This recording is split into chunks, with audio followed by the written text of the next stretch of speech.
잘 나오나? 잘 나오나요? 아, 주연쌤이구나. 아, 요 위치 정도? 네. 아. 반갑습니다. TV도 학교 체육관이 제가 오고 나서 되게 많이 바뀐 거예요. 얘도 없었고, 스카프도 없었고, 뭐 하나하나 지금 다 뜯어 고치고 있는데, 요거는 TV 중소기업 거라 쌉니다. 세트 다 해서 여기까지 해서 100만원 좀 넘었던 것 같아요. 세트 플레이는 뮤지컬의 무대의 안무와도 같다라고 이야기하고, 세트 플레이의 먼저 개념을 먼저 설명드릴게요. 이 개념을 설명하고 이따 플레이 하면서도 그 개념을 여러분들이 적용하실 수 있을 겁니다. 지금 말로만 설명은 어려울 수 있어요. 그래도 받아들일 수 있을 만큼만 받아들이시면 되겠습니다. 저는 선수였고 지금도 사회인 농구를 하고 있고, 그리고 농구 수업을 좋아하기도 하고, 지금 사회인 농구팀에서 회장 및 코치를 하고 있어서 많은 선생님들을, 저희 팀이 교사 농구팀이기 때문에 많은 선생님들에게 대해서 전술의 개념을 가르치면서 활동을 하고 있습니다. PPT를 좀 바꿀게요.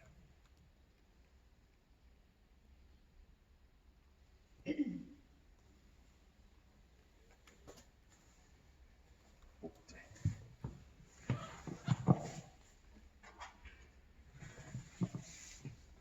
수업 장면이에요. 일단 이거 볼까? 이해를 돕기 위해서 일단 장면을 볼까 하면,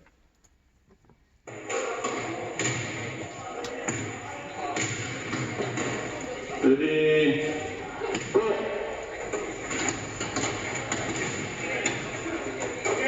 랭크로스. 어머, 버퍼링이에요.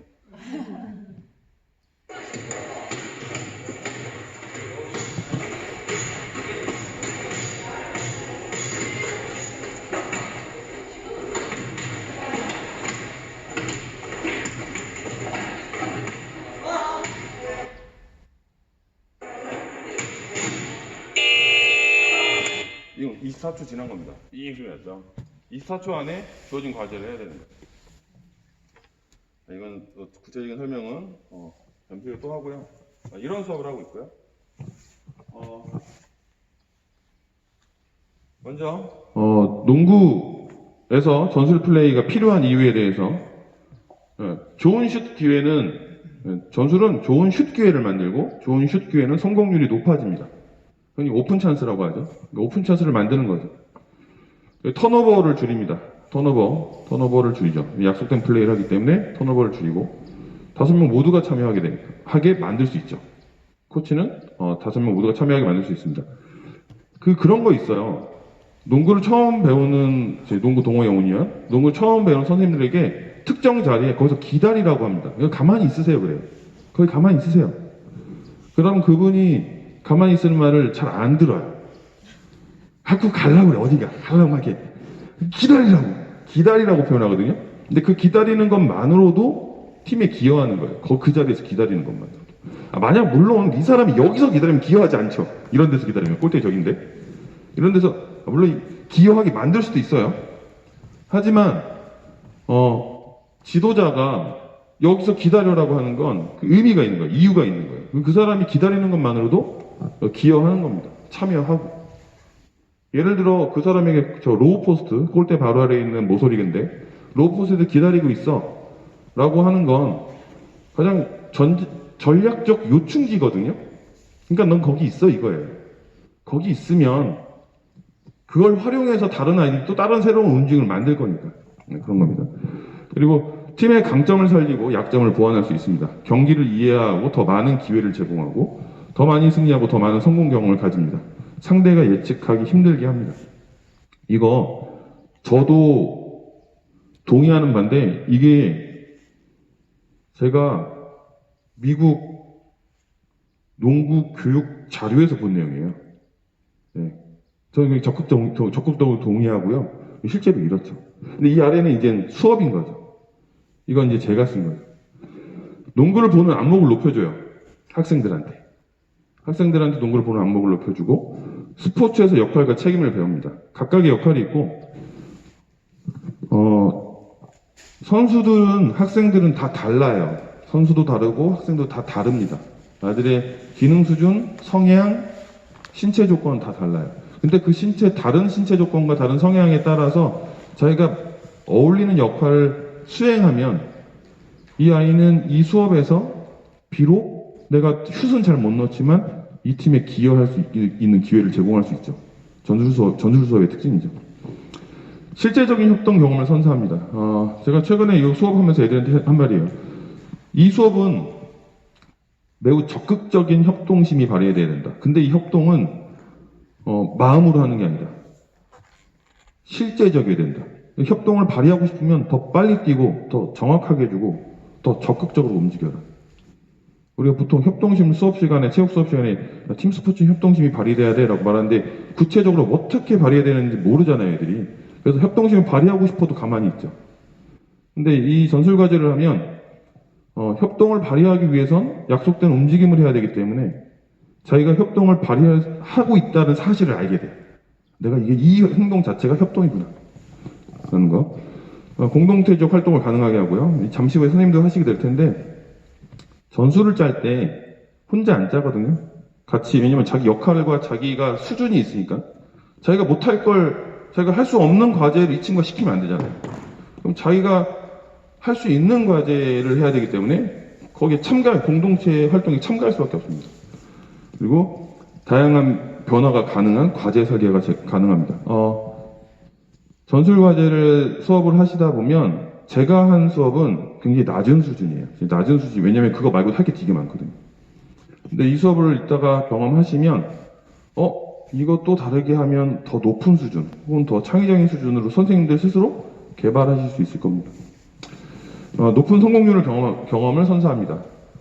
제 이 과제의 목적은 아이들이 성공하는 거의 90% 이상의 팀이 성공하는 거예요. 지금 참고로 거의 다 성공했습니다. 15점 만점에 15점을 다 거의 다 획득하고 있어요.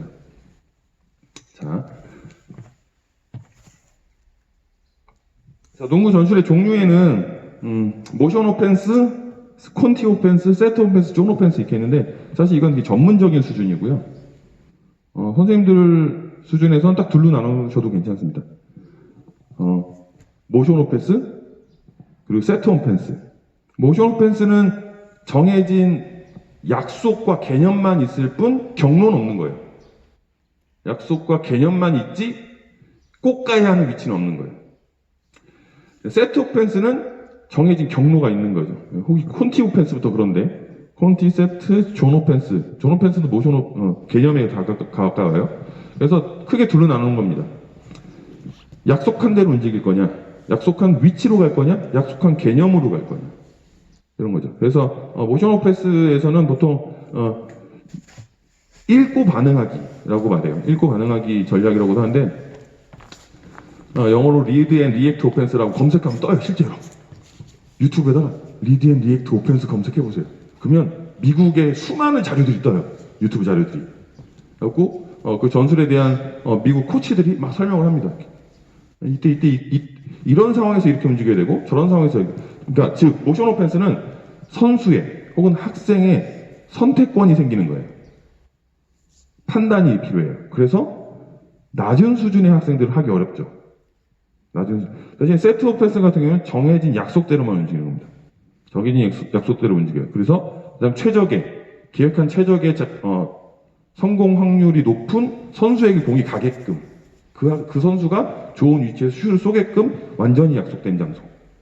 그리고 또 세트 오펜스는 언제 쓰냐면 농구 경기에서 마지막 3초 남았는데 우리가 1점 지고 있는데 2점 지고 있는데 꼭 3점 슛을 쏴야 해서 우리 팀 3점 슈터 3명 중에 1명에게 쏘게 하려고 감독이 타임을 불러서 작전을 짜죠. 혹은 대부분 감독들은 그런 상황에서 쓸 작전이 이미 짜져 있어요. 선수들도 이미 인지하고 있고 불러서 그 작전을 설명하죠. 근데 상대팀도 패턴에 대한 이해가 있죠. 이미 상대팀 패턴의 전술을 다 분석해요. 분석팀이 있어서. 그리고 그걸 알기 때문에 불러서 작전에서 가지고 있던 세트 오펜스에서 전술을 바꾸죠. 선수들에게 그 순간 짧게. 왜냐하면 완전히 새로운 세트 오펜스를 만들 수가 없어요. 아무리 훌륭한 선수들도 이 안에서 한 5합 정도 1, 2, 3, 4, 5합 그러니까 5번의 움직임이나 패스를 뜻합니다. 이 5합 정도의 움직임을 갑자기 딱 만들어주고 하라고 하면 할 수는 있긴 한데 성공률이 떨어지겠죠. 그렇죠? 기존에 알고 있는 것에서 변수를 주는 게 더 좋겠죠. 그래서 요약하면 플레이의 구속력이 얼마나 강한지에 따라서 구분하시는 겁니다. 플레이의 구속력이 강할수록 세트 오펜스 쪽이고 플레이의 구속력보다는 학생들의 판단이 중요한 건 모션 오펜스가 되겠습니다. 이따 시킬 거예요, 선생님들. 그리고 이제 요런 오펜스의 개념이 있고 개념보다 이제 더 중요한 거예요. 이제 농구를 하는 분들이 자료를 드릴 거예요. 글씨가 작죠? 전술의 원리입니다. 농구 경기에 들어가면 다음 5가지를 알고 있을 때 효과적인 플레이를 할 수 있습니다. 이 5가지를 알아야 아까 말했던 모션 오펜스가 될 거예요.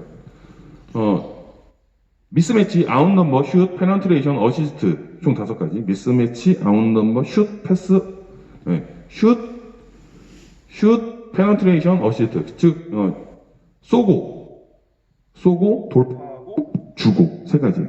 쏘고, 돌파하고, 주고. 간단하죠? 2개는 미스매치와 아웃넘버.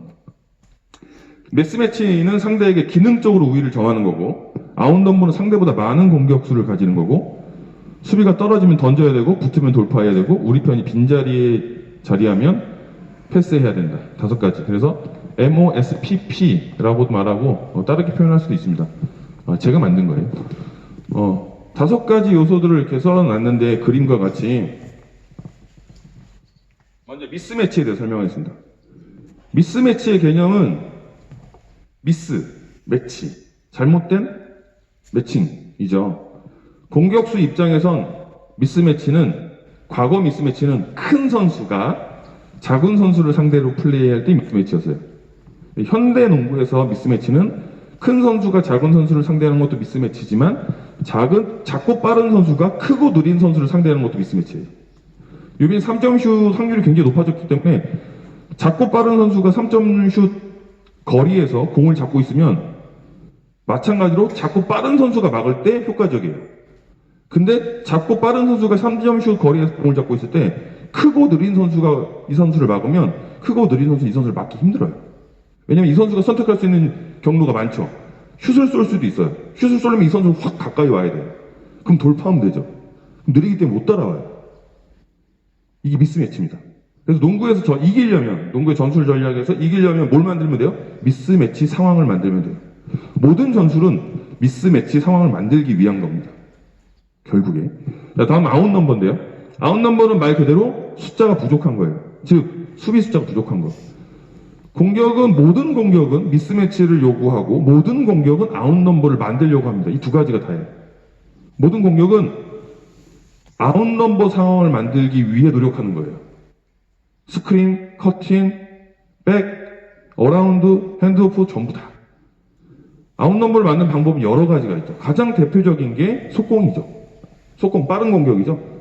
수비가 오기 전에 빨리 도착하면 우리가 더 많죠. 그게 아웃넘버죠. 수비가 다 왔어도 5대5 상황이어도 우리가 어떤 플레이를 하냐에 따라서 아웃넘버가 됩니다. 일단 선생님도 경험하실 텐데 스크린을 이용해서 아웃넘버를 만들죠. 근데 아웃넘버가 만들어진다고 해서 계속 아웃넘버냐? 아니죠. 5대5 상황이기 때문에 그 아웃넘버가 발생하는 순간 수비는 그걸 인지하고 빨리 보충해주죠.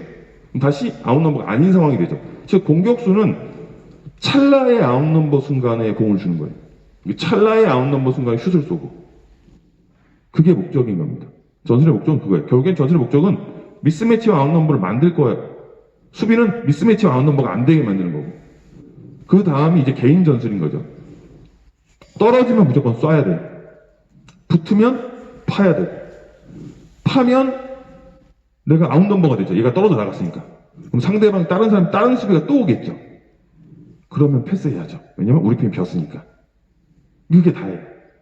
이걸 이해하시고 보시면 훨씬 쉬워요. 근데 안 되죠. 왜 안 될까요? 현지에서 이렇게 탄식하셨는데 안 되는 이유 하나예요. 경험이 없어서예요. 그러니까 이런 거죠. 시간의 흐름이 달라요. 노련한 사람 경기장에 들어갔을 때 시간의 흐름이 일정하죠. 다 보이죠, 이렇게. 노련하지 않은 사람 들어가는 순간 시야가 좁아지고 시간이 빨리 흐르고 심장은 빨리 뛰고 그 차이입니다. 이해되시죠? 그래서 우리가 경기장에 들어가지 않는 이상 밖에서 볼 땐 이건 볼 수 있어야 되는 거예요. 이제. 내가 선수가 아니라면 이 개념을 이해할 수 있어요. 여기 이렇게 디테일하게 써놨습니다. 네, 아기자기의 그림도 그려놨고요. 여기 보시면 미스매치 설명하고 있죠? 미스매치 큰 아이, 작은 아이. 일부러 큰 거예요. 디테일하게 일부러 큰 겁니다. 페넌트레이션, 돌파라고도 하고 드라이브인이라고도 말합니다. 패스, 빈 곳에 줘라. 지금 아웃 넘버죠. 3대2 속공 상황, 아웃 넘버. 그렇죠? 떨어졌죠. 쏘란 얘기예요. 이렇게 첫 번째 전술 원리 이겁니다. 이걸 이해하시면 훨씬 더 좋아요.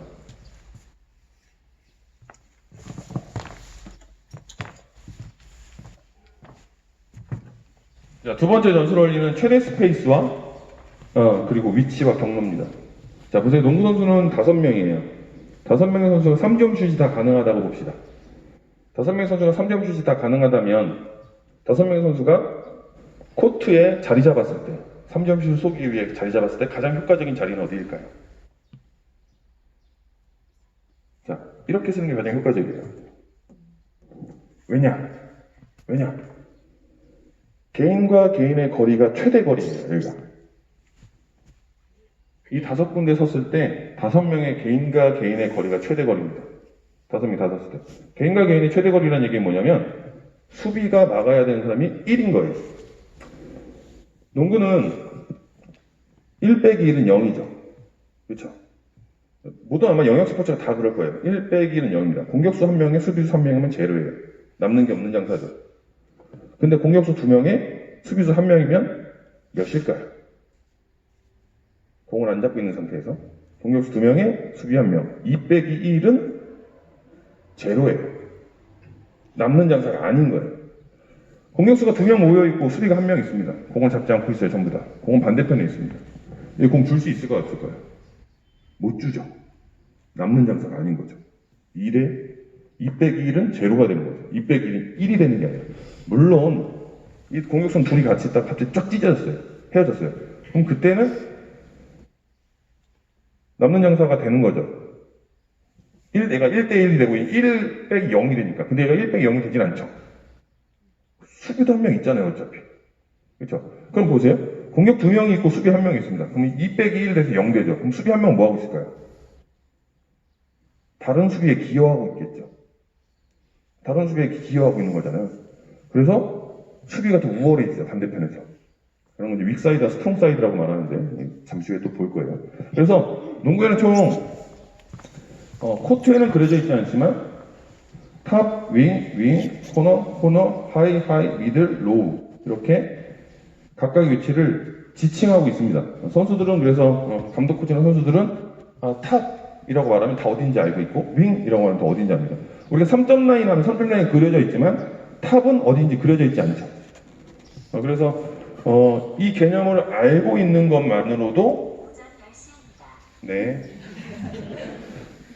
이 개념을 알고 있는 것만으로도 선수들의 움직임을 조율할 수 있죠. 자, 코너에 2명 가 있어.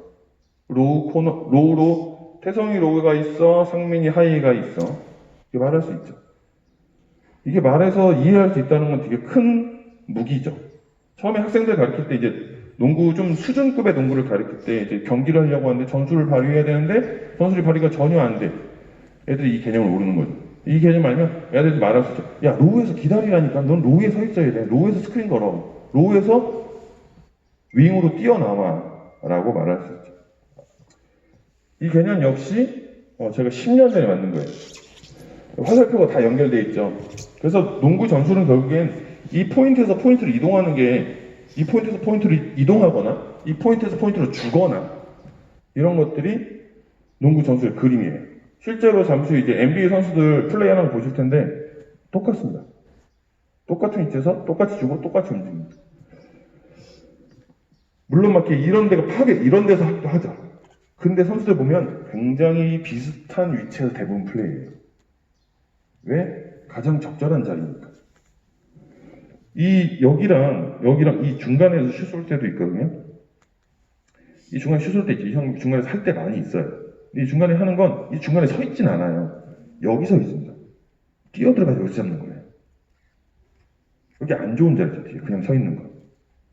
자, 그래서 그렇게 저희 학생들은 요 미드를 빼고 9개 포인트로 지도를 9개 포인트를 가리키고 9개 포인트에서 이동하는 연습을 시켜서 아까 그 그림이 된 거예요. 아까 그 영상이. 그래서 이거는 제가 만든 건데 교과서에도 실려 있더라고요. 자, 다음은 윅사이드와 스트롱사이드 개념입니다. 상대방은 지금 2, 1, 2 존이에요. 빨간색이 상대방입니다. 상대방이 2, 1, 2 존이에요. 연두색이 공격팀입니다. 연두색은 처음에 올 아웃이라고 해서 올 아웃 플레이라고 해서 5명의 선수가 3점 라인 밖에 다 나가는 상태. 하나, 둘, 셋, 넷, 5명 이렇게 서 있었습니다. 이 올 아웃 플레이어는 5명의 공격이 다 가능한, 아까 말했던 모션 오펜스에 가까워요. 5명이 다 밖에 서라. 그 다음에 공이 오면 무조건 때려라. 공을 잡으면 반대편 사람 무조건 커팅해라. 이렇게 모션 오펜스를 세팅할 수 있습니다. 지금 이건 모션 오펜스 얘기가 아니에요. 어쨌든 5명의 수비수와 5명의 공격수가 서 있고 수비수는 2, 1, 2 존을 쓴 상태입니다. 만약에 상대방이 올 아웃으로 쓴다면 수비 2, 1, 2는 수비 전술을 지금 오늘 안 할 거니까 짧게만 할게요. 2, 1, 2는 이렇게 쓰지 않아요. 2, 1, 2는 섰다가 공격이 이렇게 쓰는 순간 2, 1, 2가 찌그러져요. 실제 경기에선 2, 1, 2 상태의 선 수비들은 여기에 맞춰서 변형합니다. 그래야 해요. 자, 수비가 먼저 백코트 하겠죠. 오겠죠. 수비가 와서 2, 1, 2를 딱 섰어요. 공격이 오자마자 오라고도 딱 섰어요. 그럼 수비가 당황하겠죠? 어떻게 하지? 이러고 있었어요. 자, 그 다음입니다. 이 두 명이 일로 옮겼어요. 이 두 명이 여기 서 있었었고요. 쭉 옮겼어요. 그러면 코트 이쪽에 공격수가 없죠. 이쪽에 공격수가 하나, 둘, 셋, 넷. 얘는 반, 0.5 되겠네요. 4.5의 공격수가 있는 이쪽에. 이쪽에는 공격수가 0.5만 있습니다. 이쪽엔 수비수가 2.5만 있네요. 몇 대 몇이에요? 4.5 대 2.5입니다.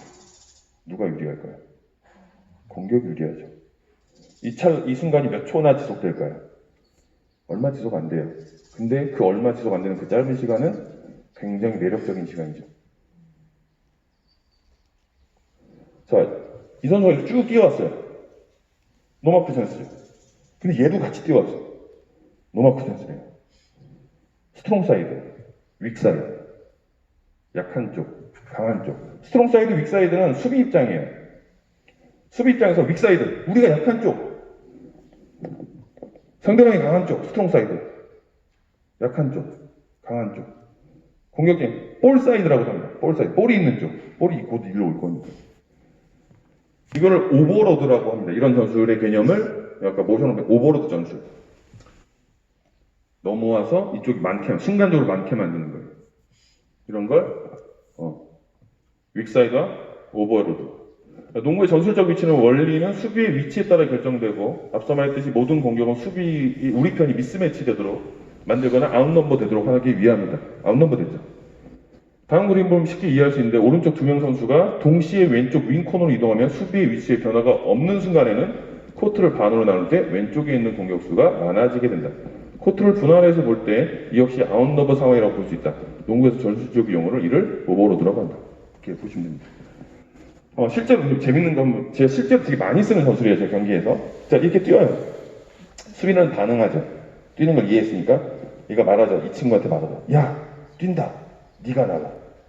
이렇게 해야죠. 왜냐면 얘가 이렇게 나가야 돼요. 빨간색이 나가서 나가야 돼요. 그렇죠? 공은 여기 있어요. 제가 보통 이 자리에서요. 얘가 이렇게 나가요. 그럼 전 뭐 할까요? 여기서? 여기다 줘요.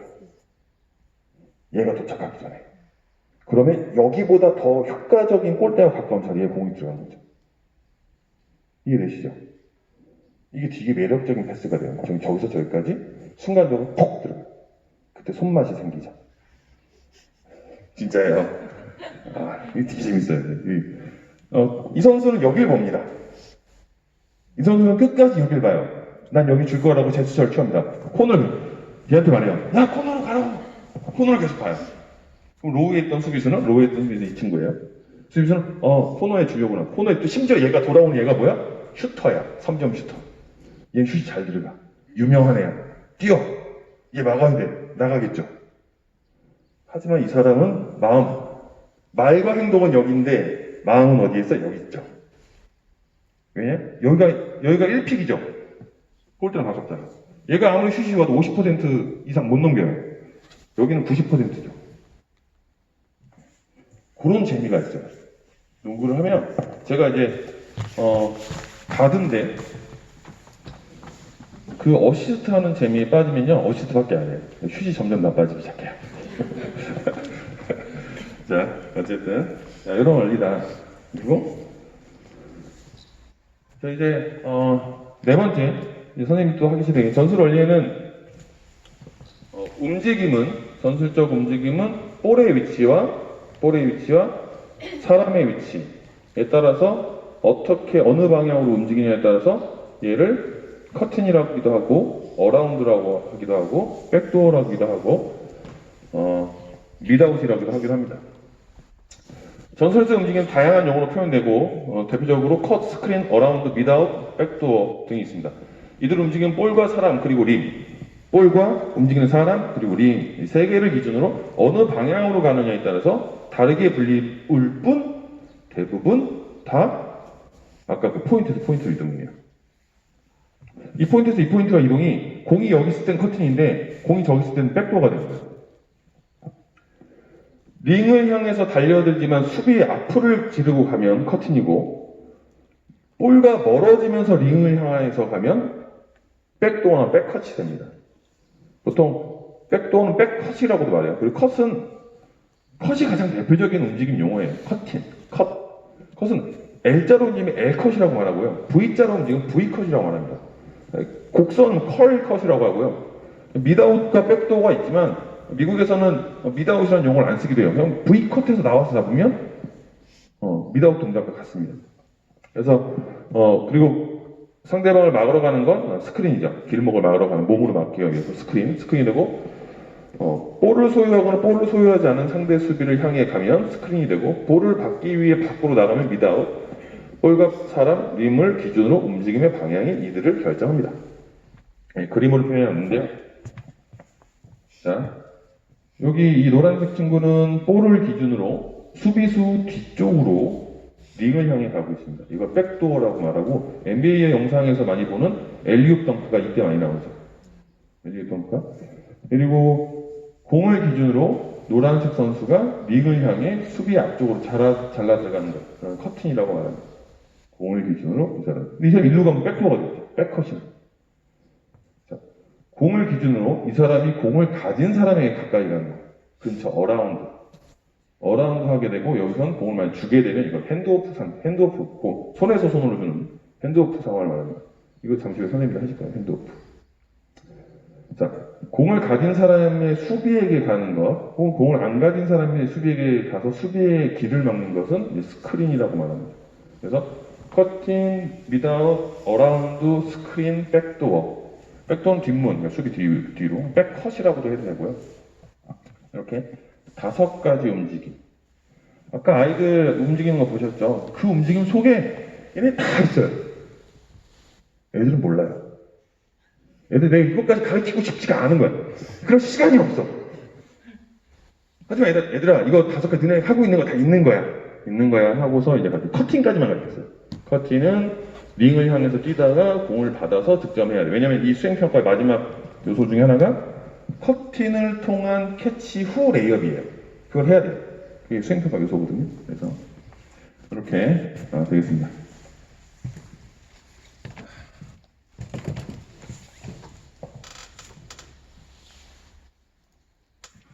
이게 우리 학교 수행평가를 처음 소개할 때 아이들한테 설명한 건데요. 수행평가 요소입니다. 조건이에요. 모든 패스, 자, 전술수행 조건 24초 안에 완료해야 되고, 모든 패스와 드리블은 포인트에서 포인트로 이동해야 됩니다. 직전의 포인트로 다시 이동할 수 없다. 근데 이건 애들이 잘 지키기 힘들어해서 이건 뺐어요. 전체 패스의 횟수는 6회 이상이어야 하고, 모든 선수는 3포인트 이상 이동해야 하고, 1인당 1회 이상 볼을 소유해야 된다. 그래서 이 과제 할 때 어떤 친구는 볼 한 번밖에 안 만져요. 한 개의 포인트에 두 명이 있을 수 없고 스킵 패스가 1회 이상 있어야 된다. 스킵 패스라 하면 스킵 패스는 이게 한 포인트라고 가정하면 이 한 포인트 이상 두 포인트까지 패스하는 걸 스킵 패스라고 합니다.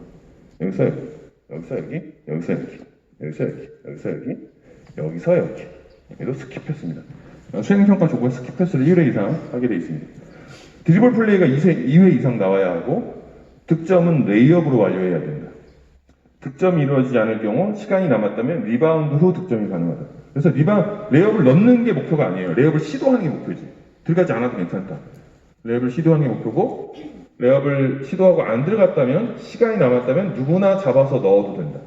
여기 써있진 않지만 모든 과정의 농구 경기 규칙은 지켜져야 된다. 트래블링, 더블 드리블, 라인 크로스 하나 발생할 때마다 하나씩 감점. 이렇게 했고 다 지켰어요. 이것도 지키고 바이올레이션도 없는데 만점을 주기가 애매한 상황이 있습니다. 어떤 상황이냐면 애들한테 말했는데 리얼리티야. 이 과제는 수비가 없을 뿐 수비를 극복하기 위한 전술이다. 저희가 24초 안에 해야 되는 전술인데 이 과제를 할 때 너희가 공이 휴 통통통통 날아간다거나 달릴 때 링이나 공을 쳐다보지 않고 걸어간다거나 자신의 수행을 다 끝냈다고 자신의 포인트에 서서 먼 산을 바라본다거나 이러면 실제성이 떨어지는 거다. 리얼리티가 없다. 감점하겠다. 이래 있거든요. 왜냐면 공이 굴러가면 정확한 위치에 안전하게는 가겠으나 농구 경기인데 그걸 가만히 놔두겠냐 상대방이. 가만히 놔두지 않는다. 그래서 난 그렇게 하는 애들 감점할 거다. 그건 감점 요소다. 그래서 감점. 애들 다 동의하죠. 이거 선생님 정확하게 줬으면 되는 거 아니야? 아니야. 그건 안 돼. 그래서 그 요소까지 해서 평가를 받고. 그러니까 애들이 어떤 애들은 몇 번 안 움직여요. 근데 그 몇 번 안 움직이는 걸 전력으로 움직여요. 최선을 다해서 정확한 타이밍 이렇게 했습니다. 전술 올코트 전술인데 이거는 됐고 자 예시를 아이들한테 보여준 거예요. 이렇게 수업 시간에 보여줬던 장면이다. 이런 거야. 다음 이렇게 다음 장면 이렇게 다음 장면 이렇게 이 전 장면은 선생님들이 이 수업을 만약에 하시게 되면 이렇게 설명하시면 돼요. 페이지 하나하나에 이 첫 페이지예요. 5명이 쓸 거고 패스한 다음에 나는 여기 너는 여기 움직일 거야. 이렇게 약속하면 돼 얘들아. 그 다음 장면이야. 나는 여기서 일로 왔으니 여기 있네. 1번이 1번 선수예요. 여기 있네. 아까 이 친구는 여기서 여기 왔으니까 없죠 지금 여기 아무튼. 이 두 번째 페이지입니다. 첫 번째 페이지의 결과가 현재 위치고 첫 번째 페이지의 화살표의 결과가 현재 위치고 이 두 번째 페이지고 두 번째 페이지의 화살표의 결과는 세 번째 페이지죠. 이렇게 8페이지를 만들게 한 거예요. 조건들을 충족시키게끔. 그래서 이렇게 하거라.